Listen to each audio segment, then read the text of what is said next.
We're barely 3 hours into this event already, and there's been a lot of interesting commentary from many of the thought leaders in the oil and gas and energy industry about heading towards net zero and making sure that energy affordability, security, and sustainability can be achieved. That trilemma that many of these countries, growing countries in Asia, are actually trying to achieve. And one of the things he did talk also about is, we did ask him about also, is Malaysia's ability to meet some of these net zero goals. Mind you, some analysts say that Malaysia might need to spend up to $375 billion to get to net zero by 2050, and they might actually need help. Malaysia has also expressed an interest in actually developing what they call a just energy transition plan to try and secure better financing from developed nations to help them meet these energy transition goals and net zero goals in a more affordable manner and getting access to better financing to achieve these. When I asked him about this, though, he did say that it is imperative for the West to know that that Malaysia, as a developing economy, cannot do it alone. Here's exactly what he said when I posed this question to him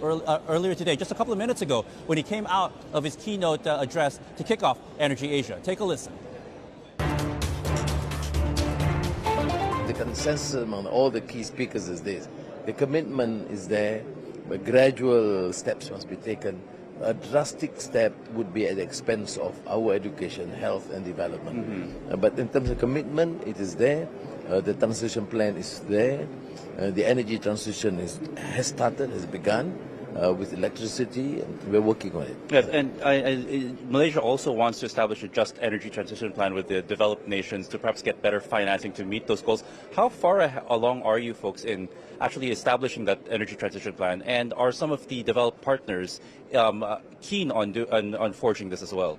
Well, a lot of rhetoric, but no real meaningful action. They expect developing countries like Malaysia to do on our own, which is not realistic, not a realistic proposition at all.